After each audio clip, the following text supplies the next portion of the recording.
बहू को अपने सास की इज्जत करनी चाहिए। मम्मी जी, पापा जी, आप लोग मेरे कमरे में क्या कर रहे हो? मैं घर से बाहर क्या गई, आप दोनों की इतनी हिम्मत कि आप मेरे कमरे में आकर बैठ गए? झुंझलाते हुए बोली कोमल। कोमल की सास नीता जी और बहू हमारे कमरे में एसी काम नहीं कर रहा था। तुम्हारे पापा जी को बहुत बेचैनी और घबराहट महसूस हो रही थी, इसलिए हम तुम्हारे कमरे में आकर बैठ गए। तुम घर पर थी नहीं, वरना तुमसे पूछकर ही कमरे में आते। कोमल ने तुरंत एसी का रिमोट लिया और एसी बंद करते हुए बोली, गांव में कभी देखा ही नहीं होगा आप दोनों ने एसी, और यहाँ बेटे के पैसे लुटाए जा रहे हो। बिजली का भी बिल आता है मम्मी जी, पापा जी, जो कि आपका बेटा भरता है। आप लोगों को क्या काम है? वैसे भी दिन भर घर पे पड़े ही रहते हो, मगर आपके बेटे को तो रोज़ बाहर कमाने जाना पड़ता है, तभी तो हम सभी लोगों के खर्चे निकालते हैं। मगर आप लोगों को तो बस हमारे खर्चे बढ़ाने आते हैं।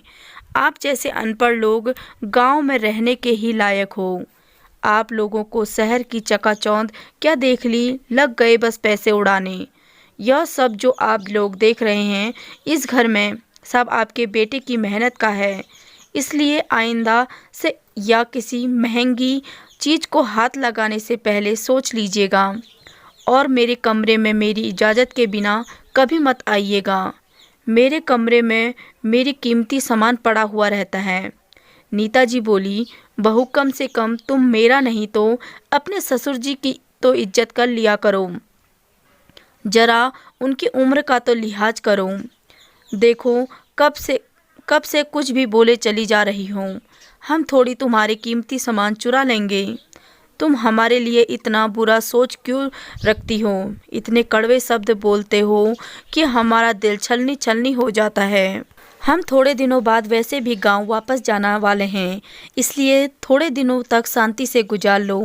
कोमल बोली, थोड़े दिनों बाद क्यों, कल ही चले जाओ। मैं भी आप लोगों की सेवा नहीं कर सकती। वैसे भी जब भी आप लोग आते हैं मेरा पति नहीं रहता, आपका बेटा ज़्यादा होता है। इसलिए मैं तो यही चाहती हूँ कि आप लोग वापस गांव चले जाएं। खैर, गांव जाना हो तो तब जाना, फ़िलहाल तो मेरे कमरे से चले जाओ। नीता जी और उनके पति सुभाष जी इतना सा मुँह लेकर अपने कमरे में आ गए। बेटा सुरजीत बहुत सालों से माता पिता को गांव से शहर लाने के लिए जोर दे रहा था, मगर जब नीता जी और सुभाष जी गांव से नहीं आए, तो इस बार वह खुद ही उन्हें गांव से ले लाने के लिए पहुंचा था।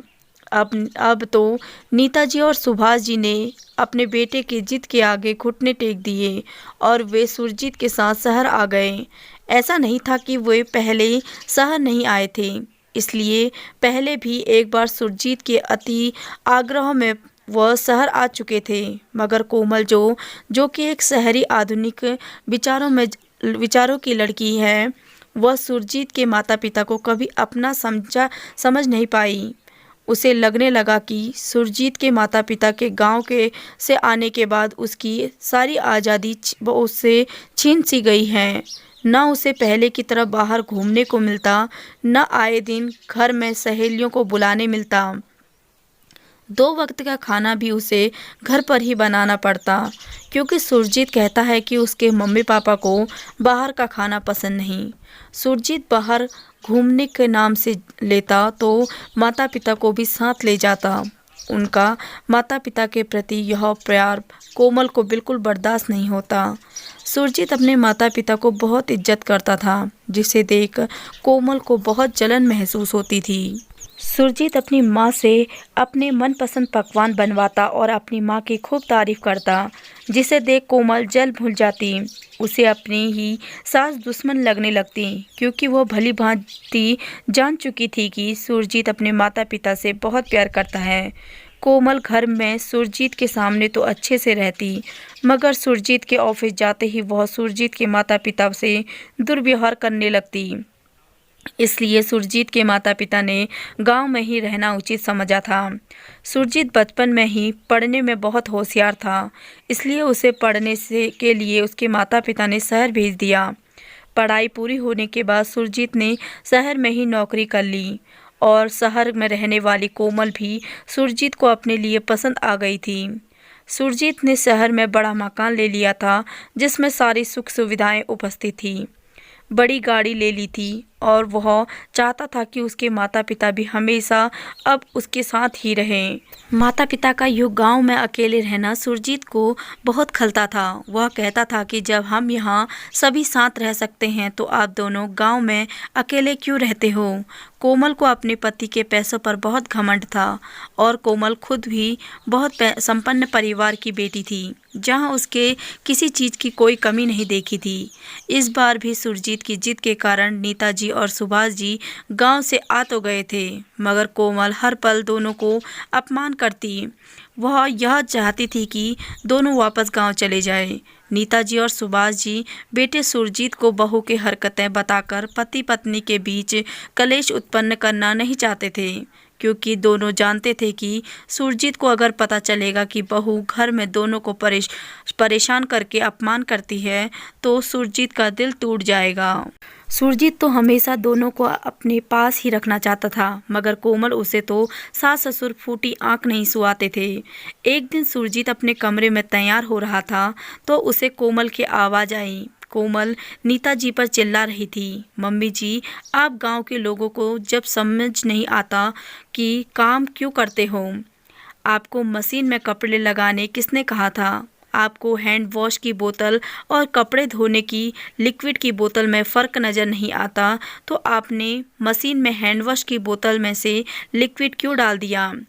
मैंने कितनी बार कहा है कि हमारे घर की महंगी महंगी चीज़ों को हाथ मत लगाओ। सुरजीत ने जब कोमल का अपनी माँ के प्रति यह बर्ताव देखा तो उसे सहन नहीं हुआ और वह गुस्से में बोला, कोमल, यह तुम किस तरह माँ से बात कर रही हो। माफ़ी मांगो माँ से। बड़ों से बात करने की तमीज़ भूल गई हो क्या तुम। कोमल बोली, हाँ मैं भूल गई हूँ तमीज़ बात करने की। तुम्हारे अनपढ़ माँ बाप तुम्हें ही मुबारक हो। मैं इन दोनों को नहीं झेल सकती। सुरजीत बोला, कोमल, यह तुम कैसी बात कर रही हो। माफ़ी मांगो अभी मेरी माँ से। नीता जी बीच में ही बात को रोकते हुए बोली, कोई बात नहीं सुरजीत बेटा, मुझसे गलती हो गई। तुम बहू को मत डांटो, आगे से मैं ध्यान रखूंगी। कोमल बोली, जब मैंने कोई गलती ही नहीं करी तो मैं माफ़ी क्यों मांगूं।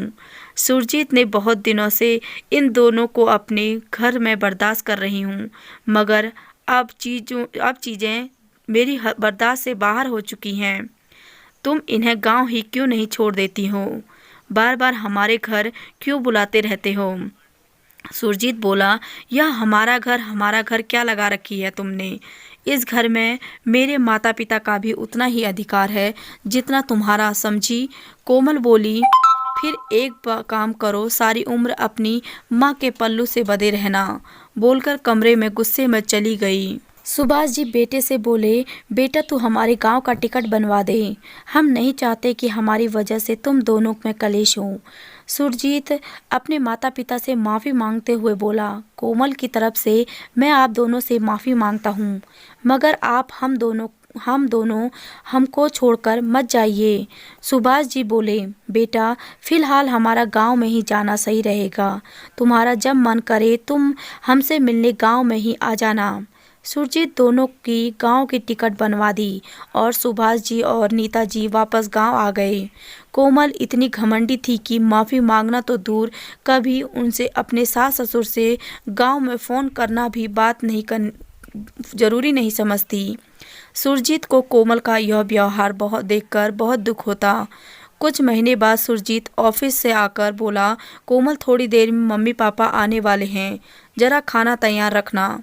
कोमल बोली, क्या तुम्हारे मम्मी पापा फिर यहाँ आने वाले हैं, लेकिन वे वापस यहाँ क्यों आ रहे हैं। पिछली बार हमारे ही घर में हम पति पत्नी का झगड़ा करवाकर उन दोनों को शांति नहीं मिली क्या, जो फिर से कलह डालने आ रहे हैं।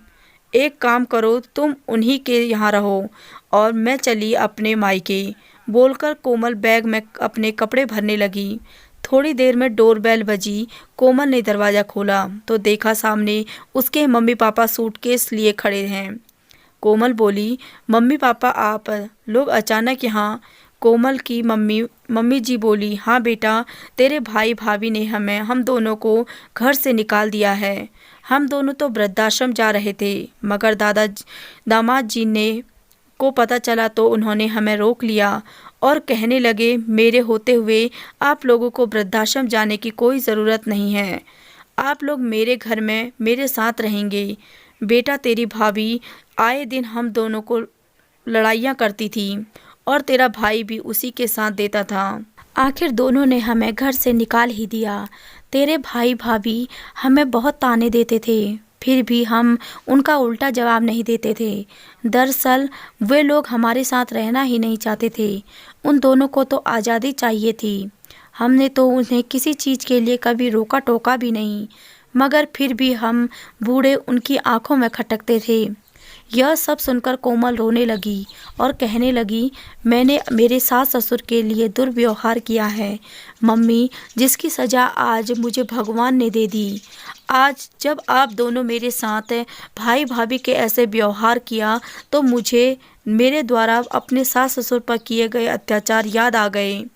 कोमल सुरजीत से माफ़ी मांगते हुए बोली, आपने कभी मेरी माता पिता को और अपने माता पिता पर कोई फ़र्क नहीं किया। मैं पैसे की चकाचौंध में की और घमंड में इतनी अंधी हो चुकी थी कि मैं यह भूल गई थी कि हम जैसा कर्म करते हैं वैसा ही भरते हैं। मैंने तुम्हारे माता पिता के साथ अच्छा व्यवहार नहीं किया। यह जानते हुए भी तुमने मेरे माता पिता को अपने घर में पनाह दी। मैं भगवान की प्रार्थना करूंगी कि जब भी हमें बेटा हो बिल्कुल तुम्हारे जैसा हो, जो बड़ों का सम्मान करे। सुरजीत, आज आपने मेरी आंखों पर बदी पट्टी उतार दी है। सुरजीत बोला, कोमल, रिश्तों की अहमियत को समझना बहुत ज़रूरी है। जो दुख आज तुम्हें तुम्हारे माता पिता के लिए हो रहा है, वही दुख उस दिन मुझे मेरे माता पिता के लिए हुआ था, जिस दिन वे दोनों गांव वापस गए थे। कोमल, बुजुर्गों को ये भौतिक सुख सुविधाएं नहीं चाहिए होती हैं, उन्हें तो बस प्यार और सम्मान चाहिए होता है। सुरजीत, आपने मेरी आंखें खोल दी हैं, बोलकर कोमल ने तुरंत गांव को अपने सास ससुर को फ़ोन लगाया और रोते हुए उन दोनों से माफ़ी मांगी और वापस यहाँ शहर आने की जिद करने लगी। नीता जी और सुभाष जी ने कोमल को माफ़ कर दिया। नीता जी बोली, बेटा, अगर सुबह का भूला शाम को वापस घर आ जाए तो उसे भूला नहीं कहते। तुम्हें तुम्हारी गलती का एहसास हुआ, यही हमारे लिए काफ़ी है। सुरजीत बोला, देखा कोमल, मम्मी पापा ने तुम्हें तुरंत माफ़ कर दिया। यह बुजुर्ग लोग तो सिर्फ प्यार और सम्मान के भूखे होते हैं, इसलिए ज़िंदगी में हमेशा बुजुर्ग की इज्जत करें। क्या पता वे लोग कब तक हमारे साथ रहें। हमारे घर में बुजुर्ग हमारे घर के वह पेड़ हैं जिसकी छत्र छाया में हमें सुरक्षित हैं। जिस दिन वह पेड़ टूट जाता है वह हम भी असुरक्षित महसूस करते हैं। इसलिए हो सके तो बुजुर्गों को और प्यार सम्मान दें ताकि वह भी अपने शेष रहे दिन हंसकर बिता सके। बुजुर्गों के आशीर्वाद से ही घर में बरकत होती है, इसलिए हो सके तो हम उनका दिल कभी ना दुखाएं, कड़वे वचन बोलकर उनका तिरस्कार ना करें। उन्हें तो बस अपनों का साथ चाहिए होता है। तो आपको ये कहानी कैसी लगी, कमेंट सेशन में अपनी राय ज़रूर बताएं। अगर आप चैनल पर नए हैं तो चैनल को सब्सक्राइब ज़रूर कीजिए।